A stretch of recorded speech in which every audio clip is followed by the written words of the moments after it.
What's up, everybody?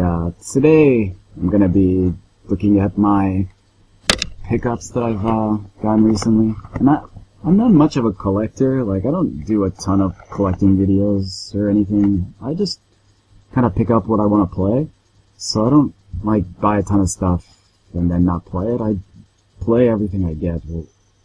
So it takes a while to get new stuff, but I do. I mean, I get a lot of stuff anyway. Even so, I have like a big ass backlog. But yeah, we'll start with some recent stuff and then go backwards in time to the older stuff. But yeah, so we'll start with the PlayStation 3, and we've got Demon Souls. And everybody knows Demon Souls. It's hard, and totally unforgiving, but totally fun. I haven't played that much. I've only played about 4 hours or so, and I've only beaten the first boss, and I'm not going hardcore with this. I'm just kind of like playing it in half-hour spurts and then just going back later. That's probably means I'm never going to get anywhere. I mean, yeah, probably, but whatever. It's fun. I like it. And totally unforgiving, but good game. And oh yeah, why do I have the red copy? I'm in Japan. They don't actually sell these red copies in Japan. I imported this from PlayAsia because it cost 1,500 yen, which is the only reason I imported it, because it's 1,500 yen to buy it by the English version from PlayAsia, but it's like 3,500 yen to buy the Japanese version used. This was new. I don't know. I don't understand. It's just expensive in Japan, so I just imported it for 1,500 yen. No problem. And next we've got Biru ga Gotoku of the End, which is the newest Yakuza game. And it's cool because, we get these in Japan like a year before the translation comes out, and I love this series. It's great. If you haven't played it, even if you don't have a PS3, if you have a PS2, you can play the first two, and the style of the gameplay doesn't really change between the games. It's pretty much the same every time. So if you get the first two, you'll have fun with those. And if you have a PS3, get 3 and 4 also. Yakuza is a great series. I don't know what you heard about it, but get it. It's not so popular in the US, I don't think, but it's like huge in Japan. And this is no exception. It sold like 400,000 copies in the first week. But this one is a little different from the others because first, everybody's got guns, and that's totally different. And there's lots of zombies and monsters, which is absolutely different. There's never been anything like that in the other games. But still, the gameplay style is the same. So if you like the game, you'll like this too. I like it. Couldn't not get this, actually. It's pretty awesome. Let's see, we'll move on to the Xbox. Xbox 360, we've got King of Fighters 12. And I bought this because it was ridiculously cheap. And there's a reason it's ridiculously cheap, is because, one, it's not so great. I hate to say that because I like King of Fighters, but this one, it looks spectacular. I mean, they redrew all the characters and everything. That's cool. I like that. But the gameplay is a little off. It doesn't feel like a solid like King of Fighters game. I don't really know why. I can't pinpoint it. But there's also some other things that I don't like. That a lot of characters are changed in ways that are weird. Like, some people have less moves. And the team I usually use is like totally different. Well, 2 of the 3 characters I normally use are like either completely different or just missing moves, which is disappointing. Like, I usually use Terry and Yori and Ryo, and Ryo is the same. He's he's basically Dan from Street Fighter, and Terry is almost the same, almost, but he's missing a move, the power dunk, which is was handy, but you know it's kind of now he doesn't have it. And Iori is like an entirely different character. He's totally different. Like, he's missing all of his moves. I know it's part of this. I know it's part of the story and everything, but he doesn't even have an equivalent. He doesn't have any of his like flame techniques. So he's just like doing all this weird slashing, which is not cool. It's just not the same character. So it's disappointing. And the online is dead. That's another reason why this is probably so cheap. There's nobody playing it. I've been trying to play it online. Every time I stick it in the Xbox, I try to go online and find somebody to play with. Never found anybody, not even once. And, yeah, it's King of Fighters. If you can get it cheap, I'd recommend it if you like the other ones. It's not, like, incredibly different. It's just a mediocre King of Fighters. 13 should be awesome, though. I'm waiting for that. That should be good. Comes out in like 2 months or so. Should be good. And let's see.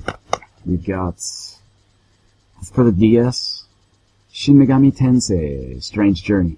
Now this has been pretty much all of my gaming time for the past 2 weeks or so. And I play it on the train, and I play it during my lunch break at work, and play it at home sometimes, and it's pretty good. Actually, I really like this series, and this is spectacular, actually. I'm really into it. I like the story, I like the characters, I like pretty much everything about it. It's like a first-person dungeon crawler, basically, but, you know, there's lots of capturing demons and talking to demons and using demons to make more powerful demons or different demons or specialized demons. It's kind of awesome. I love this series, and this is supposed to be a direct sequel to Nocturne, Shin Megami Tensei 3 Nocturne on the PS2, except they didn't add the 4 to it because it would be confusing. Well, that's what they say at least.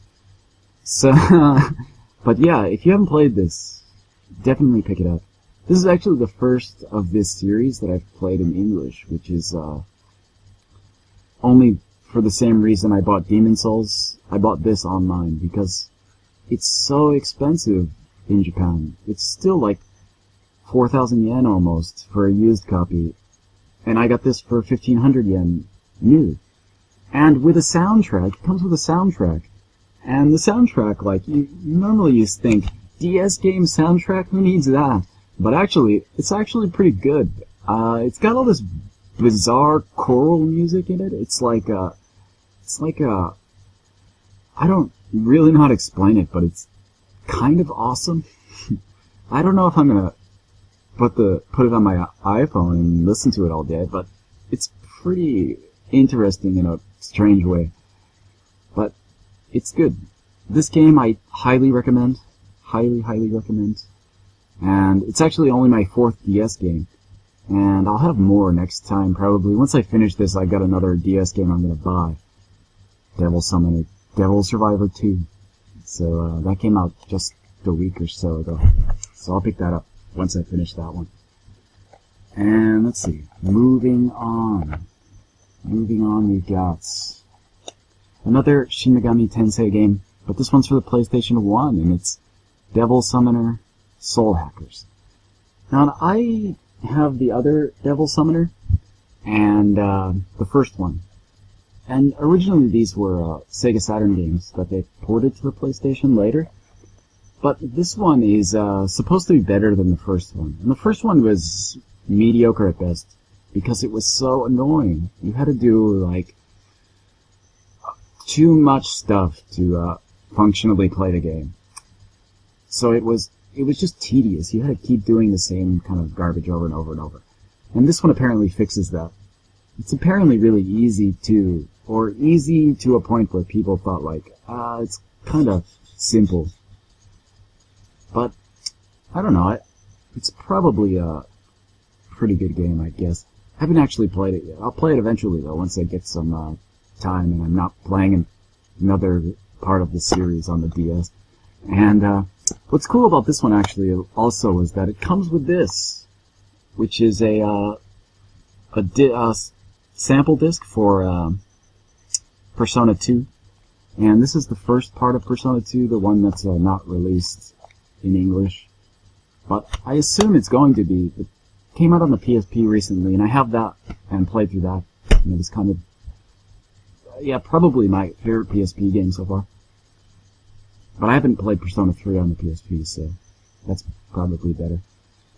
But good game anyway. It's a nice little bonus to have in there.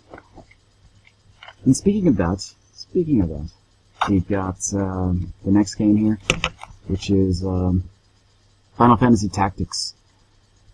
And Tactics, I played a long time ago, but recently I've been thinking, I kind of like these tactical RPGs, which is, you know, again, Devil Survivor 2 will be my next one, so I'm not going to play this until after I play that one. But I've already beaten this anyway. It's not like I haven't played this.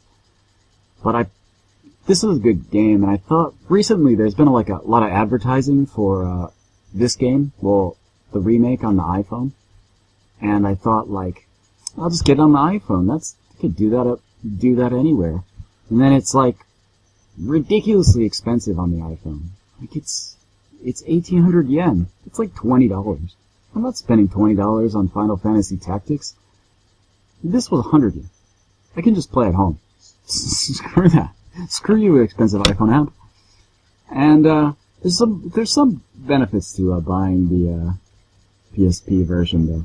You've got well, not PSP. This is PS1, but it comes with stuff. There's extra stuff in there. We've got a Square Enix. Not just Square, not even Enix.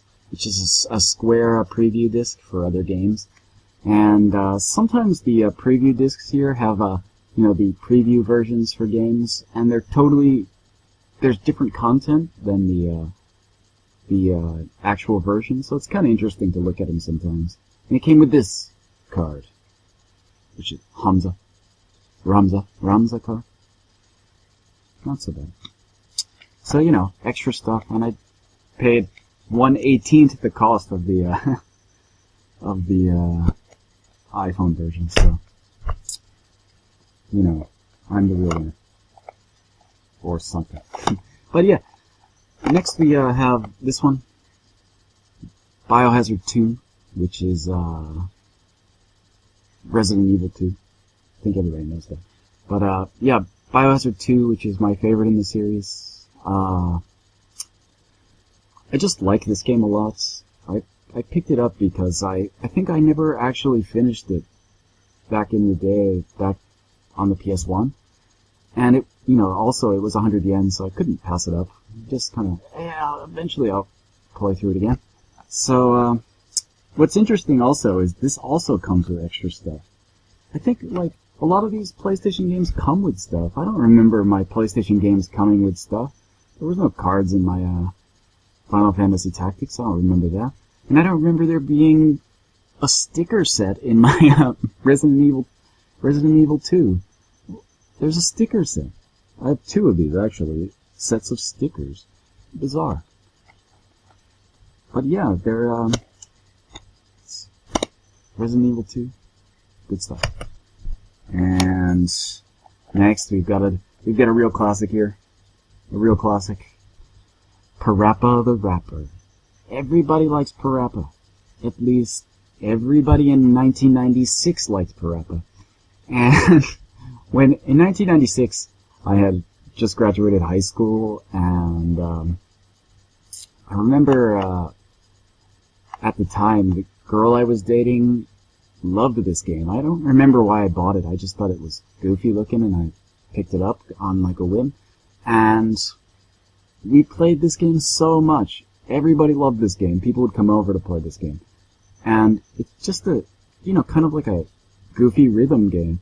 But I think everybody knows Parappa, right? I mean, it's kind of old now, but it's a good game. I played it actually, since getting it, and it's horribly unforgiving. Like, you know, like, normally when you're playing a rhythm game, there's kind of like, okay, and good, and perfect, and stuff. Nothing like that in Parappa. It's like perfect or zero. You miss, and you're gone. Like, I couldn't get past the first stage on my playing it for a couple times, and I thought, wow, it's pretty difficult, Parappa. And, but I'll go back and get good at it again. I just have to, like, you know, get used to it again.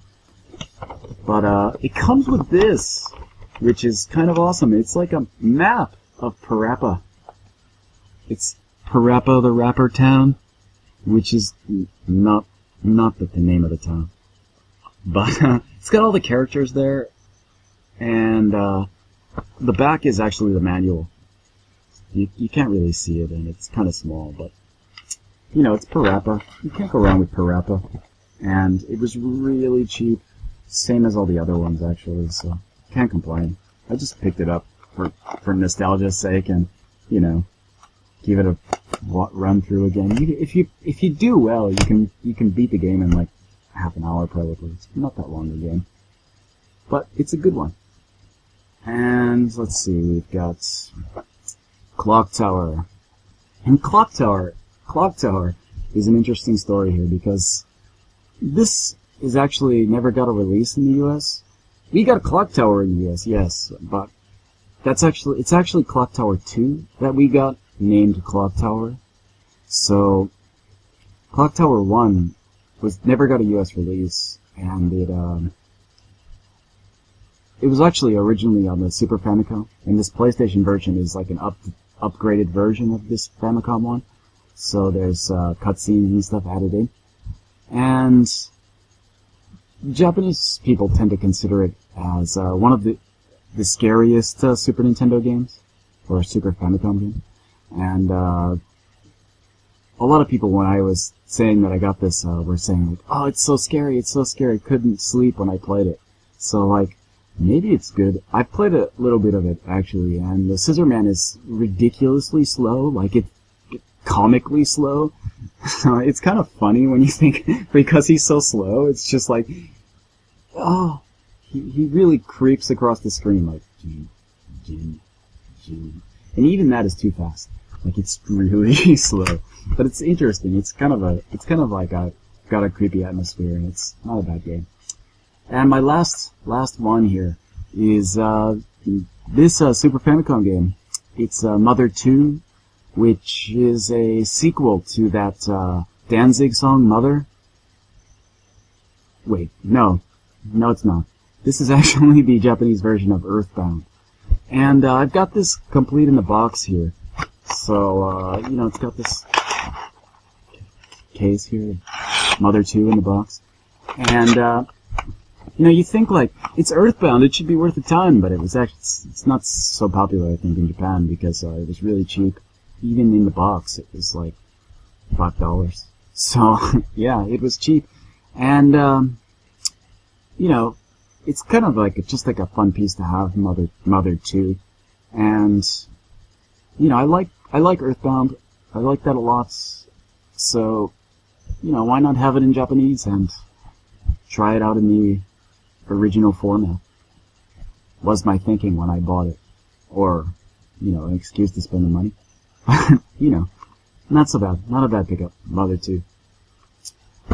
So yeah, that'll do it. That'll do it for my recent pickups. You know, I live in, like, deep in the heart of Tokyo, so it's I don't really have access to places like Hard Off or anything like that. I can go to Akihabara in pretty quickly, like half an hour or so by train. I live really close to Shibuya, so it's not like you know, it's not really close to me, but, you know, I don't have access to, like, a ton of, like, cheap places to buy games, like Hard Off. But sometimes I find stuff at recycle shops that are in, like, surrounding areas, which is fun. But mostly I just go to, like, small game shops that are around the area. And that's not so bad. You can sometimes find stuff, but all those places kind of know the prices of games. So, you have to pay. But, you know, I don't really buy a ton of stuff just for buying it. I just kinda, everything I buy, I play. And I'm not like a collector, like I don't have a specific system I'm getting everything for or anything like that. But, you know, I play stuff and I buy stuff, and these are my videos explaining that. So, yeah, I'm just like a game fan, and I play a lot of games. So, that's me. But, thanks for watching, guys. Catch you next time with some other game-related or Japan-related videos. So, see you later.